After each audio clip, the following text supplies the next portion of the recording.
Jack, a remote software developer, cherished the quietude of his small townhouse. It sat on a serene street, just a few miles from the city center, yet isolated enough to offer a sense of peaceful detachment. He'd moved in nearly a year ago, seeking tranquility to focus on his code and escape the urban clamor. His house, a quaint Victorian with a bright red roof and wrought iron balcony, looked charming in the daylight. But a peculiar detail was its next-door neighbor, an identical house, completely abandoned. The house next door had been empty for over 3 months. Its windows were grimy and cobwebbed, tattered curtains flapping behind broken panes, peeling paint, an overgrown garden choked with weeds, and scattered fallen branches gave it a desolate air. No one seemed to care for it anymore. Jack hadn't minded, considering it a perk: no noisy neighbors, no disturbances. He often worked late, sometimes well into the night, with only the rhythmic click of his keyboard and the rustle of wind through the trees as his companions. One particular night, a torrential rainstorm lashed against his windows, creating a loud symphony. The clock struck 11. Jack was hunched over his monitor, eyes glued to lines of glowing green code, trying to wrap up a project. Suddenly, a strange sound cut through the downpour, making him lift his head. Creak. Groan. A faint noise, like old wood rubbing. Then another creak. Groan. He narrowed his eyes, listening intently. The sound wasn't from his house. It was coming from the abandoned house next door. Jack's heart skipped a beat. He told himself it was just the wind whistling through a loose window, or a branch falling onto the roof. But the sound was too distinct, too rhythmic to be random. It sounded like someone walking or moving furniture. A shiver of unease began to spread. That house was abandoned. Who could be in there at this hour? And why the noise? Jack tried to refocus on his screen, but the code had become meaningless. The sound echoed in his mind, each creak, groan, a chilling reminder of the anomaly next door. An invisible fear crept in, an unexplainable apprehension. He turned up the lights in his room, as if the brightness could ward off the encroaching darkness from outside. Days later, Jack couldn't shake the unsettling feeling. He often glanced out his window, peeking at the house next door, but it remained eerily silent. He even walked a few laps around the block, checking for anything out of place, but found only the familiar quiet. He began to wonder if he was just stressed from work, imagining things, or was it simply his overworked imagination playing tricks on him? Then, a week later, just as he'd almost forgotten the incident, it happened again. It was a Friday night, around 3 in the morning. Jack, after an intensely long work session, finally felt utterly exhausted. He turned off his computer, stretched, and headed towards his bedroom. The house was completely silent, save for the steady tick-tock of his clock in the still of the night. As he stepped across his bedroom threshold, an unexpected sound pierced the silence, freezing every muscle in his body. It was whistling, soft, melodic, yet strangely chilling. It resonated from the living room, a space he had just passed through. Jack froze, his heart seemingly stopping. His entire body went cold. The whistling wasn't a cheerful tune, but an odd, repetitive melody, like a ghostly lullaby. He tried to rationalize it as the wind, but wind couldn't whistle such a clear, deliberate tune. It was too steady, too intentional.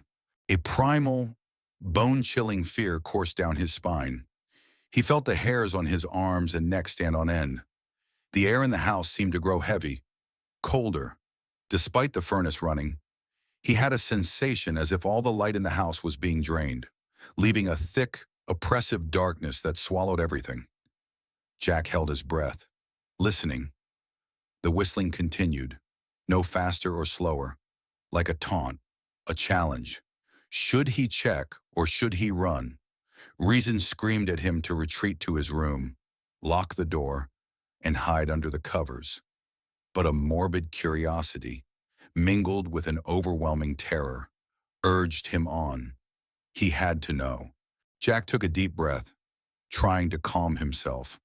He grabbed his flashlight from the nightstand, his hand trembling so violently that the beam danced erratically on the wall.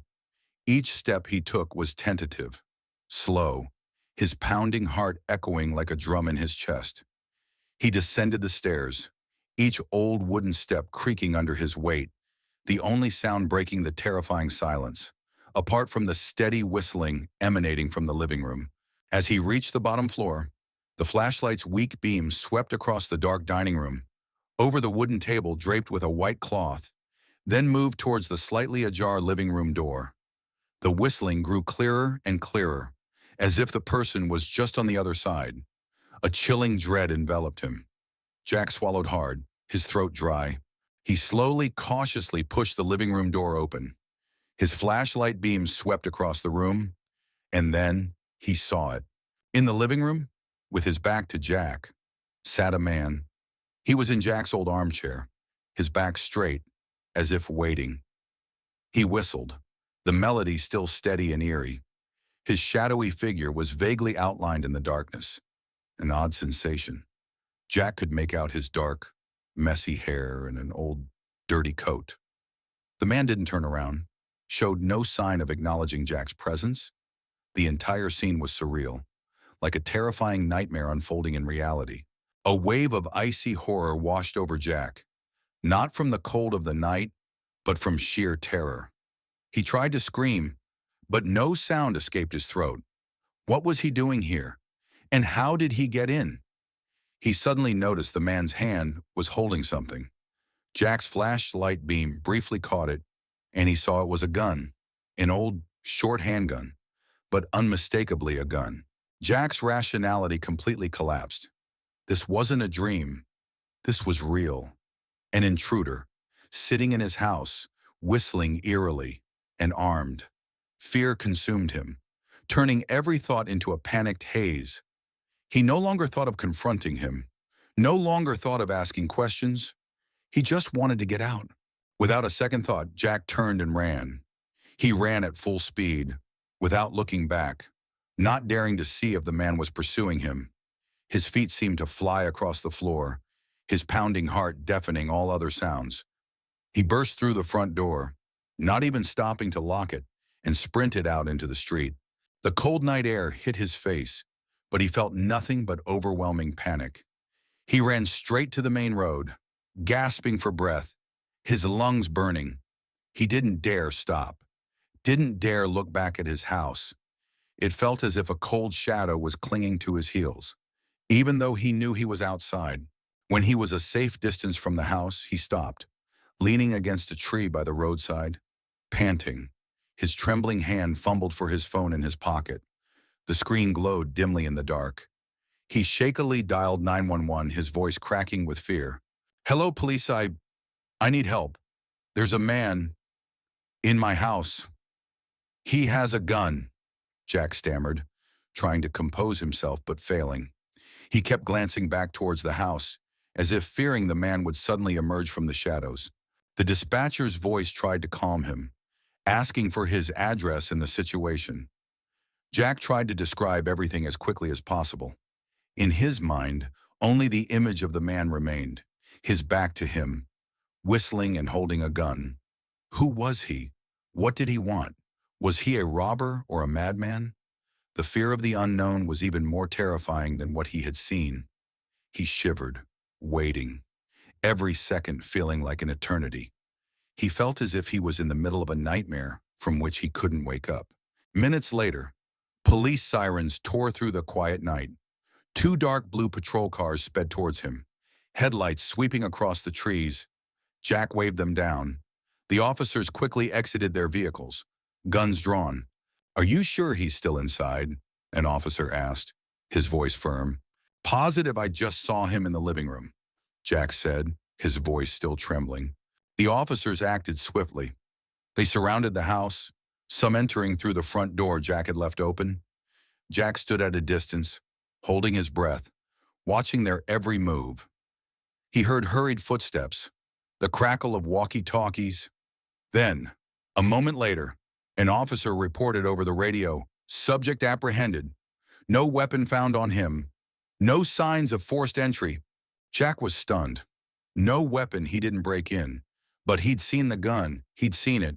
He almost shouted it out. An officer led the man out. He was a middle-aged man with a scraggly beard and old, dirty clothes. He didn't look like a robber, but rather a homeless person or someone mentally disturbed. The most frightening thing was his eyes. They were empty, lifeless, as if there were no thoughts behind them. He didn't resist, nor did he utter a single word. He just stood there, motionless, staring blankly into space. "Who is he? What was he doing in my house?" Jack demanded. But the officers just shook their heads. "He's uncooperative, no, sir. Won't reveal any information about his identity or motive. We'll take him to the station for further questioning."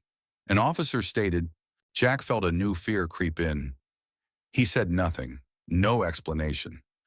That was even more terrifying than if he had given some reason.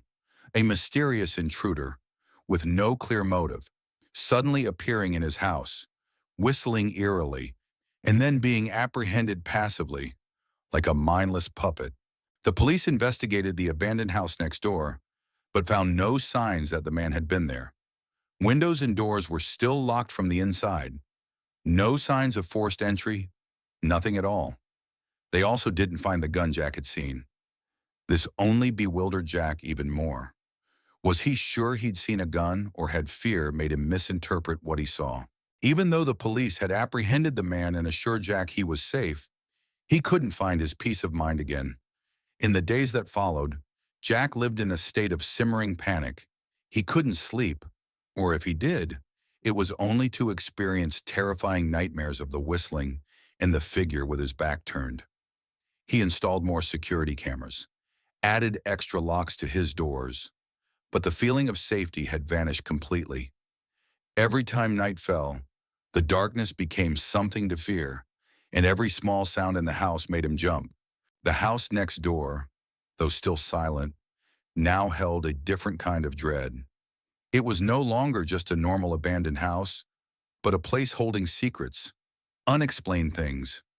Jack still saw it every day, and each time he did, the eerie whistling echoed in his mind. He tried to find out more about the man, but the police couldn't provide any further information. He remained absolutely silent, revealing nothing. He was like a materialized ghost, appearing from thin air and vanishing into silence. The fear wasn't about being invaded by a stranger. The real fear was about the abnormality, the meaninglessness of the act, the complete absence of motive. That chilled Jack more than anything. He didn't speak. He whistled. He held a gun. Where did he come from, and why Jack's house? From that night on, Jack never felt safe in his own home again. The whistling, though no longer echoing in his living room, had become a haunting melody in his mind. It was a reminder that the world holds more than just explainable things. And sometimes, true horrors come from the places we least expect. Without reason, without purpose, only a cold, terrifying presence and a whistle that echoed forever in the dark. He knew this fear would haunt him for the rest of his life.